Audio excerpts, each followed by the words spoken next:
Welcome, everyone, to the Real News Network. My name is Maximillian Alvarez. I'm the editor-in-chief here at the Real News, and it's so great to have you all with us. The growing wave of labor organizing across different sectors in the U.S. and beyond continues to be one of the few bright spots in these very, very bleak times. But the corporate backlash to these organizing efforts has been fierce, underhanded, and relentless. And as excited as we may all get whenever we hear about a new unionization effort or a new strike, we need to be just as vigilant when it comes to calling out union busting and other acts of retaliation against workers for exercising their rights.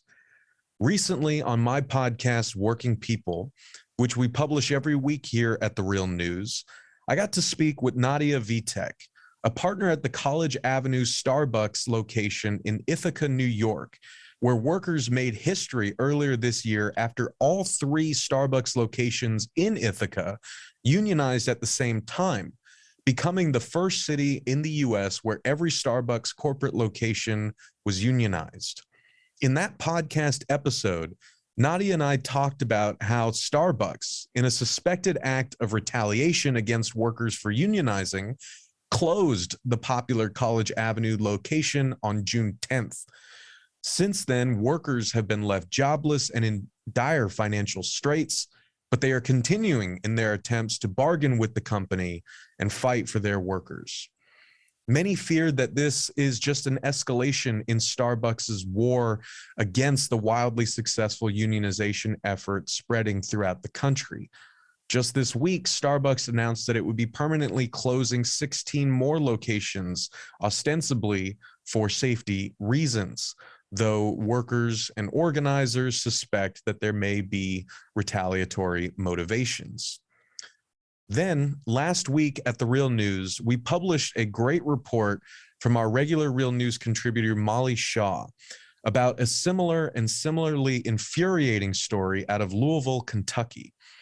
Heine Brothers Coffee, a local Louisville chain since 1994, has built up its brand as a socially conscious company. But the way that the company has responded to staff efforts to unionize has put those progressive bona fides in doubt.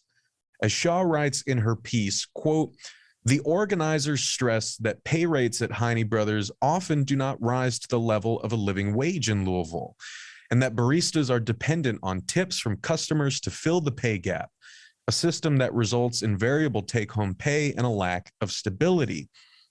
Organizers have also highlighted the suspicious manner in which the Heine Brothers store in the Douglas Loop neighborhood was suddenly closed on June 30th, which they say is indicative of the way that workers have not been respected by management. Organizer Gami Ray said that they were working when management came in and instructed them to clear the store of customers in the middle of the day before announcing to staff that the location would be closing effective immediately," end quote. Now, of course, both Starbucks and Heine Brothers deny that the store closures were acts of retaliation against workers for organizing. But to talk about all of this today, I'm honored to be joined by two worker organizers from each of these stores. First, we have Gami Ray themselves, a barista at Heine Brothers and an organizer for the Heine Brothers Union. We're also joined by Beck, who was a shift supervisor at the College Avenue Starbucks, and she was part of the organizing committee. Gami, Beck, thank you both so much for joining me today. Of course, happy to be here. Now, there's so much to dig into here, but I mean, really the important thing is that we have you both here to talk our viewers through what has been going on at your respective stores, what you and your coworkers were going through before y'all started organizing, what it looked like when the organizing kicked off, and where things are now after these store closures. So I was wondering if we could start by just getting to know a bit more about you both, how you came to work at Starbucks and Heine Brothers, what that work looks like and how you yourself got involved in the organizing that happened at each store. Well, for me, I started working at Starbucks as soon as I could at 16 years old back in 2016. And um, I loved the job. Like, I loved the work. I loved being a barista. I got promoted as soon as I turned 18. And I mean, it just, like, I don't know, it slowly did deteriorate as I was working, and just I don't know, the workplace just, yeah, started deteriorating. And the way that I got involved was, it was actually Nadia who came up to me, and it was just like in the middle of a rush, and they like kind of pulled me aside, and they were like, so did you hear what was going on in Buffalo in Starbucks? And I was like, yeah. And they were like, well, do you want to come over to my house after work and we can talk about what that means for us? And I was like, hell yeah. And so I went over to their house. They showed me like some Instagram accounts and like kind of explained what a union actually was to me, because I was not aware. And yeah, I mean, they kind of just sucked me into it. And I mean, I love being an organizer. It's been really empowering. And yeah, that's my story of it. I mean, this is one of the things that's always so incredible and important, I think, to highlight, right? You know, whenever we're talking about these unionization efforts at Starbucks and beyond, right? Is it's not some far away thing that only other people are doing, right? You and your coworkers can do it, and often all it takes is just turning to your left, turning to your right, and saying, "Hey, this sucks," right? Or hey, you know, like we should do something about this issue that management isn't addressing, right? And once those conversations get going, you know, we've seen from Starbucks, right, how quickly things can move. And you know, just real quick, Beck, I wanted to sort of ask if you could say a little more about that deterioration of working conditions that you mentioned at Starbucks. This is something that I've heard from a number of the Starbucks partners I've talked to. You know, they mentioned things like the scheduling getting, you know, screwed up, people getting put in different stores, or fewer people on busy shifts than they're used to. You know, the online orders just piling up. So I was wondering if you could just like give viewers and listeners a little more of a sense of how things changed at Starbucks over your time working there.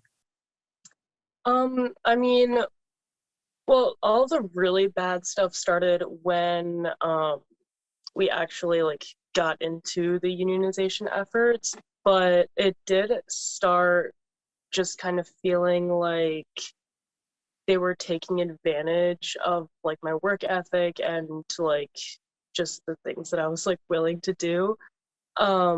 Like for example, they like brought me to Syracuse when I could go to Syracuse, and it was just like it was to train shift supervisors, which is not something that I would get a bonus for or anything like that. And it's actually a manager's job, and they brought me there to like enforce like cleaning standards and stuff, and I didn't get any sort of like compensation for this at all. And that happened in like 2018, so that was well before the unionization efforts. But it really started to go really downhill when like Buffalo started up, because I feel like they kind of knew that Ithaca was coming up next for that. And I mean, yeah, that's when like the staffing, well, it actually started with them like kind of love bombing us at first. It was more of like, oh, what do you need fixed in your store? They sent like 5 different managers to come and talk to everyone, and like, what do you want changed in your store? What needs fixing, whatever. And I mean, they tried their best. They didn't do a very good job. But yeah, and then after they realized that love bombing us didn't work, then they started like treating us like animals almost, and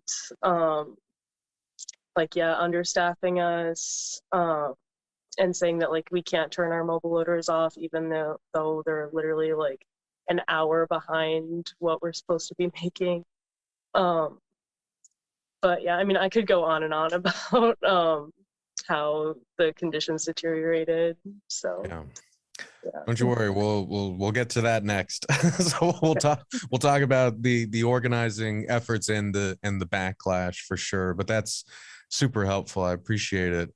Okay, Gami, what about you? Can you tell us a bit more about how you came to work at Heine Brothers, what that work looks like, and how you yourself got involved in the organizing campaign there? Yeah, so I really was just looking for a place that I could be and feel safe at. Like, I am trans. I didn't have really many options as far as like what workforce I can be in, as a lot of people don't. And I feel like there was this image that was projected about Heine Brothers where trans identities were safe, where Black identities were safe, and it was an equitable model to the best that, you know, it could be. So I was tired of having to be a different person at work than I was at home. So I was like, absolutely, like, been trying to get a job in coffee for years because I've always been interested in the art of it, always been interested in like everything about how coffee house culture goes. So I started working there. I got in, I think like now it's been about a year, and I was working at the Douglas Loop store.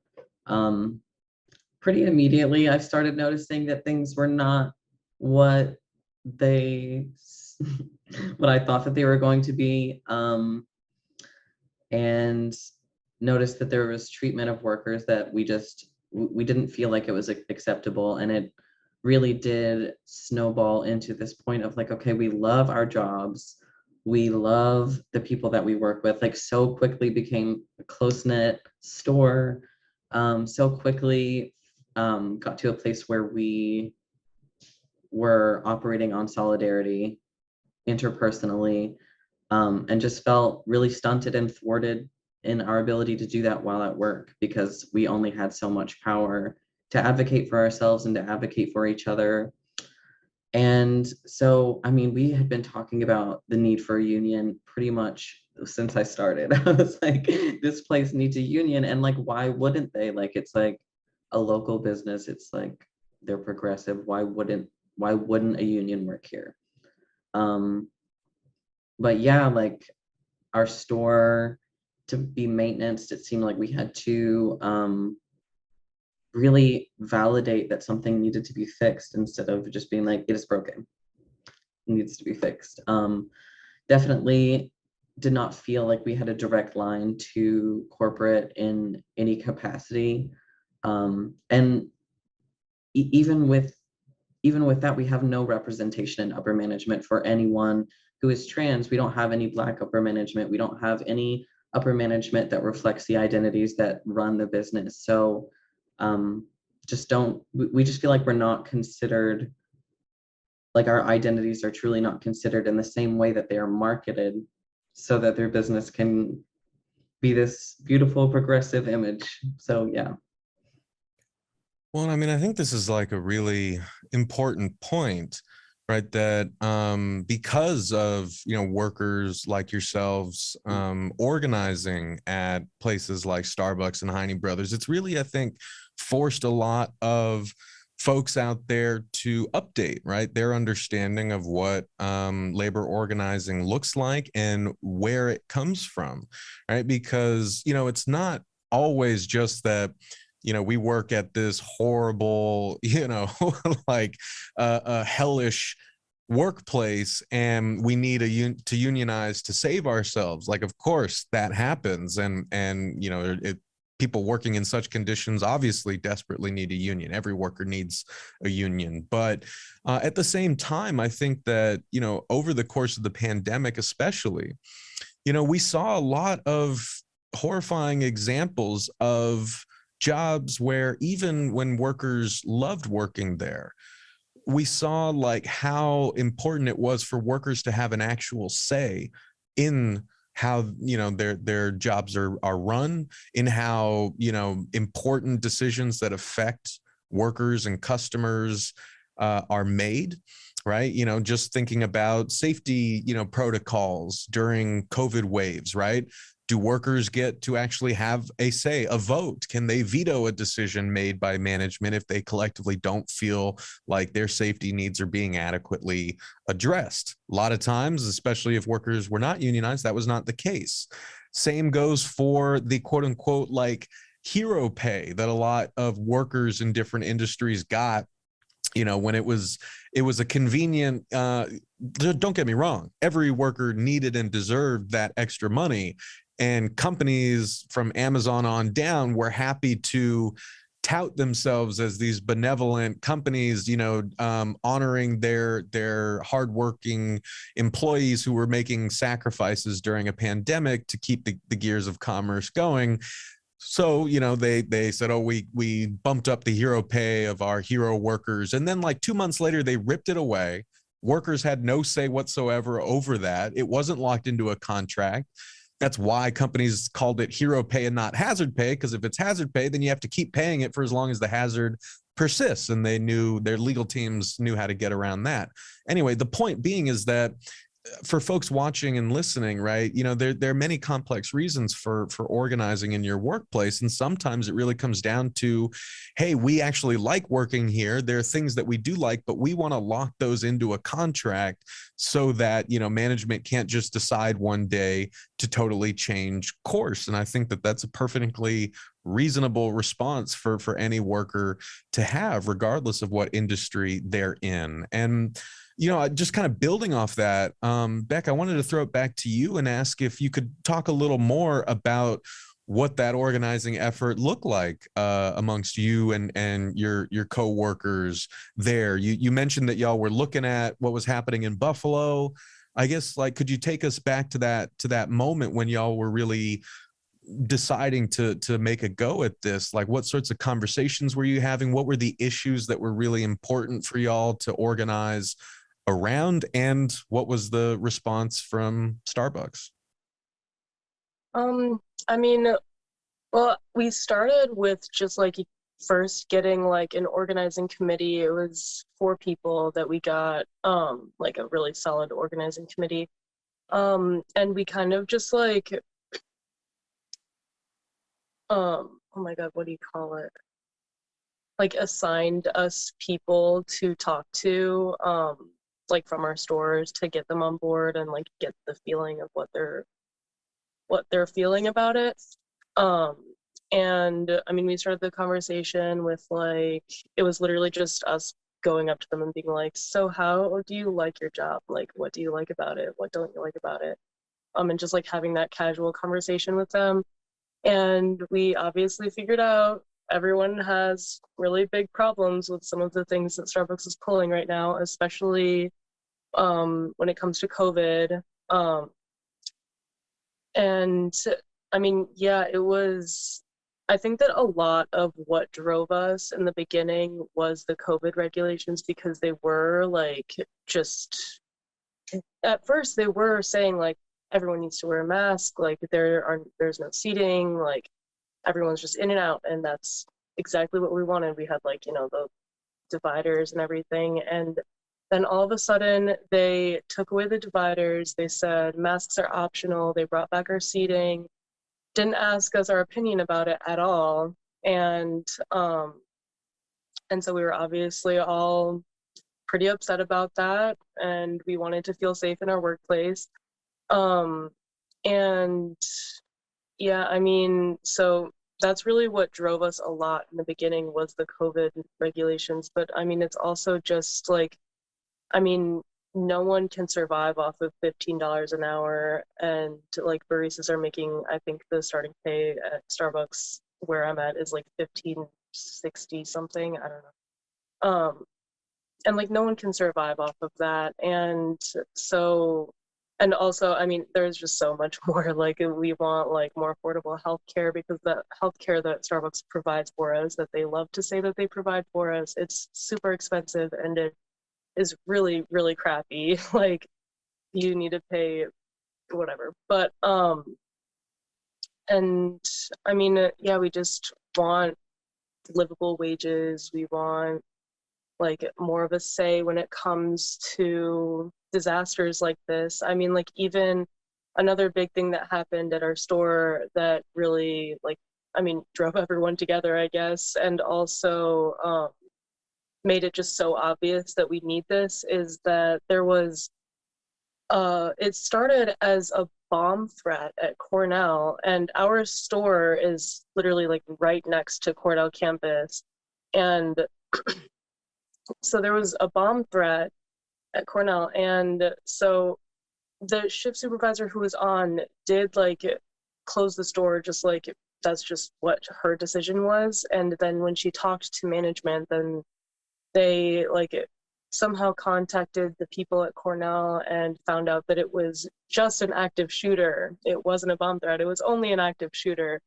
So they decided to reopen the store because it, whatever, they felt like it was safe enough with an active shooter around where our store was. And I mean, there were like, I think 6 people on the floor that day, and like only like 2 people felt safe to actually be out there, because it's not like we were getting any business anyways. The entire city knew that there was a bomb threat or active shooter, and so it's not like we were getting any business anyways. Like we didn't we didn't even need to be open. And I mean, yeah, so that's really something that like people were hearing about, and they were like, they reopened the store? Like, what? That's not what was supposed to happen. Like, even when you asked everyone else who was at the store, then they said, no, I did not feel safe reopening the doors. And I don't know, that really solidified things, I think, for our store and made it so that more of the majority voted yes. Yeah, that would do it. I feel like that would, if I was on the fence, that might tip me over from one side to the other. Jeez, man, that is nuts. Gami, what about you? Can you take us back to the I guess the initial stages of the organizing effort over there at Heine Brothers? What sorts of issues were really central to you and your coworkers? What did that organizing look like, and what was the response from management? Yeah, so our organization, as far as like committee wise, really just started with 2 people. It was someone at my store and someone at another store, and they just went and like rang the doorbell of a union hall after we had like dealt with, you know, a lot of things and kind of talked amongst ourselves about all the things we were dealing with. And at our store specifically, we had an issue where someone was just, we felt like they were being treated really unfairly, and just contradictory to a lot of things that we had come to understand about the store. So yeah, those 2 people went and like rang the doorbell of Union Hall and were like, are you all a Union Hall? And it started from there, and next thing you know, it was 2 to 4 people at the meetings, to like 6 to like 10 to like 12. And then before our citywide, I believe we had like 40 to 50 people at the Union Hall with us. And our citywide is when we went public. And yeah, it was interesting because our campaign is spread out over all of the stores that Heine Brother has, which before our store got closed, it was 18. So now it's 17. So we have over 200 baristas that we are organizing right now. And so at the citywide, we just made it known that this was our intention. Our intention was to unionize. And through more and more meetings with all these people, we just realized that each store seems to be run like it's run by a different company. Like, we hear about all of these issues, and like on top of just issues, like things that we all believe to be true about how the company is run or how certain things work, we were realizing none of us had the same information. We got to this point where we were like, we really don't have any idea how this company functions on certain levels. We have no idea, like no one here knows. And these are things that involve like our pay, like how much money we're making, how, you know, certain things are divided up. So just hearing all of the issues at each store and how there's so many issues. Like I could go on forever. At our store specifically, we had a huge issue of just feeling like we were just very tokenized, and like nothing that we were vocal about seemed to matter. And we had a very neighborhood like store. People had been coming to our store for 21 years. But yeah, for the most part, it's just like like the values that this company, that we like, the values that we feel that they profit off of are not values that we see. Well, and that's, that's always the test, right? For any progressive company, right? That markets itself as such, and as you said, builds a brand off that and makes money off that, right? You really see how progressive a company is when its workers say, hey, we want a union. And often the response is, to put it mildly, disappointing. And, to put it less mildly, I mean, the response to, again, both Starbucks and Heine Brothers, have said that the store closures, as suspicious as they look, as suspicious as the timing is, as much as workers feel that these are blatant acts of retaliation against workers for organizing, not to put words in anyone's mouth, but this is certainly what, we're hearing from folks. Both companies deny that that's the case, and they say, though, we close for normal routine reasons, right? We have business justifications for closing this or that location. It has nothing to do with our workers organizing, yada yada yada. But I don't want us to get sucked into that just right this second, because I know I only have y'all for a few more minutes, and I just wanted to ask y'all if you could talk about your experience with your stores closing, because I know that that's a huge emotional blow. Obviously it's a financial blow. You're suddenly worried about how you're going to pay rent, pay bills, what you're going to do, like for money going forward. But also, after being so thoroughly involved in the organizing campaign, to have the bottom drop out on you like that. I know that's just so much to deal with. So I wanted to ask you both if you could describe, what it was like when you learned about the store closure, what was going through your minds and your coworkers' minds. And then if you could round out by telling folks where things currently stand with your stores, and what folks out there watching this and listening to it can do to show solidarity with y'all. Yeah. At Douglas Loop, the store that I worked at, it was the middle of the day. We had been the most vocal union store. We had been the first to sign our petition. We had our little union stickers up around the store, and I had a lot of support from the community. Like, the community was coming in and being vocal about it. And then one day at 2:00, as my shift is coming to its end, I see multiple people from headquarters who I had never seen step foot in our store, or who it was just not routine to be in our store, show up, and they asked me to start doing closing duties after I had just worked an open to 2. And as the next shift arrived, they pull us behind the counter, letting us know, well, before the next shift had arrived, they had asked us to help ask customers to leave because we were closing for the meeting. And so they came behind the counter after second shift had gotten there, and were very short with it. They said, after much consideration, we are closing the Douglas Loop store effective immediately. Make sure that you have all of your belongings, because you won't be able to come back and get anything else. Make sure to leave your key. Here is a packet with all the information about the 2 options you have, which are severance, leave the company and receive severance, or receive a stipend and stay with the company and transfer to one of the other 17 stores, which at the time we had no idea that we were going to have no choice, no deliberation on which store we were going to. I specifically was transferred to a store 16 minutes away from my house. Douglas Loop is a 15-minute walk. I don't have a car. And a lot of us lived really close to Douglas Loop, and we all got transferred, split up to different stores. But yeah, I mean, we were all just stunned.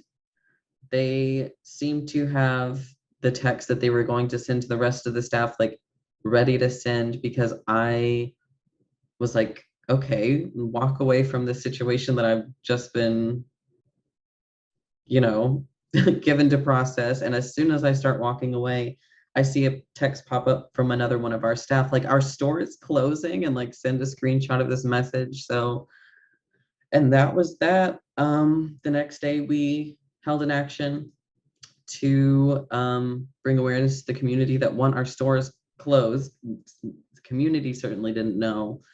And that we just thought it was really suspicious that it happened to one of the most pro-union stores, and even more so, whether or not it was union related for the company. That was, we all felt like that was unacceptable.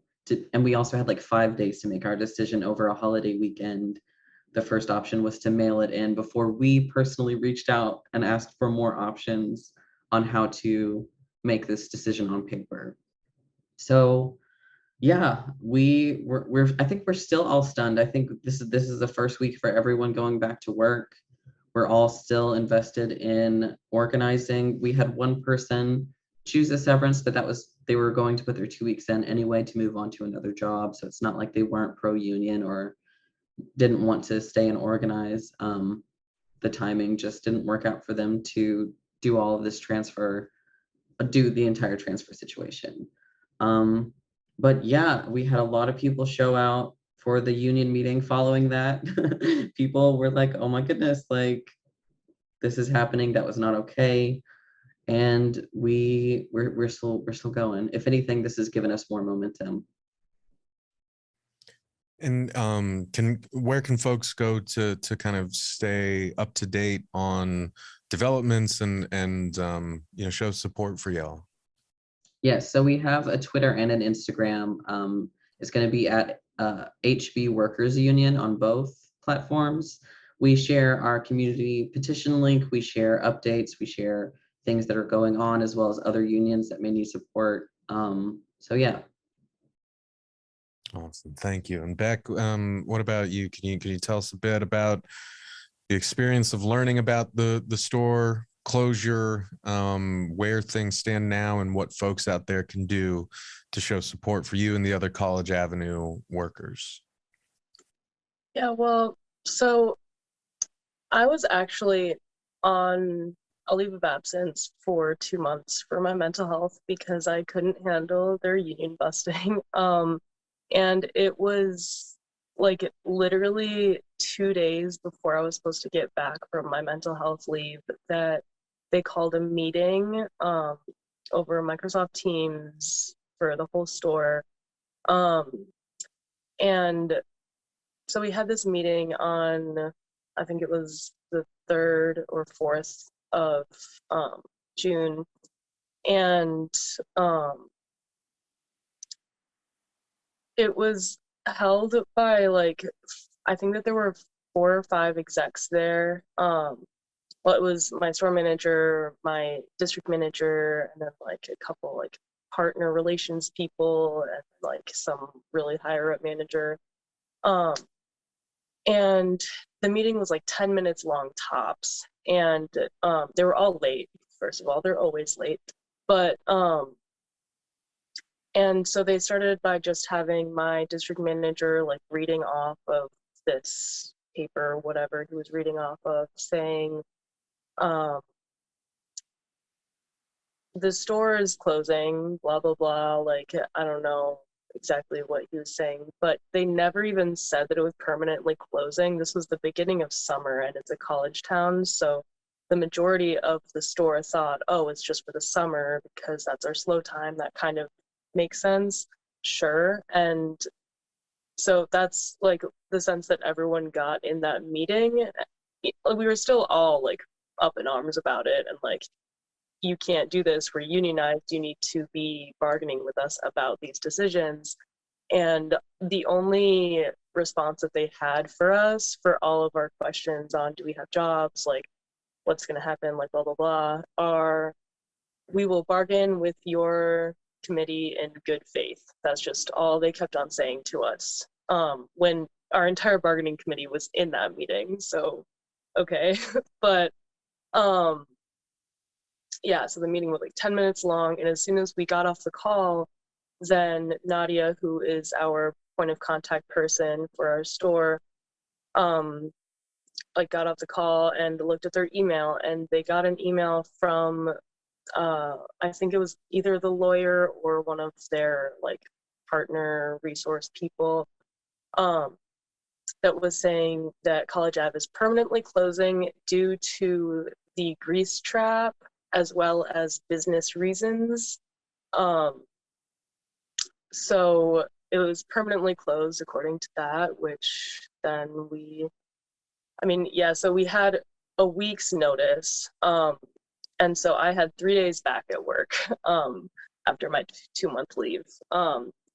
And it was really, really emotional. I mean, I've been working there for a very long time, and like I'm really connected to this store and these people and my union. And it was really, really emotional. And yeah, I mean, the last day we had, there were 2 like events that happened. There was one like 2 days before we closed. We did like a sip-in where like just a ton of people came and like ordered waters and tipped really well. And then like had like a little like picket outside. It wasn't exactly a picket, but yeah, they like held like, they would just like had partners like talk about their experience. They would like chant, the works, but yeah, and that was really cool to like feel that solidarity there, because I mean the days working were so emotional and so like, oh my god, it's ending, like it's so scary. But yeah, and then the last day we had like, oh man, I don't even know what we called it, but same type of deal where like people would come and support us and tip well and all that. Yeah, but like our managers were there for both of those events, and just their faces, they were so funny. They looked so pissed looking out at everyone and like hearing the chanting and everything. It was really cool. But yeah, and now, I mean, we are bargaining with them about the effects of the closure. They did give us, I mean, we can't actually like do a transfer or anything until we actually have it in writing, but they did offer us transfers to the other 2 locations in Ithaca for just getting vacation time, but we do get sick and vacation time at Starbucks, and so I don't know why they can't give us sick time, but like, I don't know, vacation time, aren't you supposed to use that up anyways? That doesn't really seem like a valid severance to me, but yeah, so no one is able to work right now because we don't have this in writing, because they're being super difficult about all of the little details. They want to word everything really vaguely, and they don't want to like guarantee that we're not going to get super low hours like we were before, and they don't want to guarantee that, I mean, I don't know, they're just being really vague and just not taking any of our proposals into consideration. And I mean, we wanted in writing. So right now we have we are getting paid by the union for like going to like bargaining meetings and stuff, but we do have a GoFundMe for the College Avenue store. It should be in the links in either of it's on Instagram and Twitter, SB Workers United Ithaca, for both of them, I think.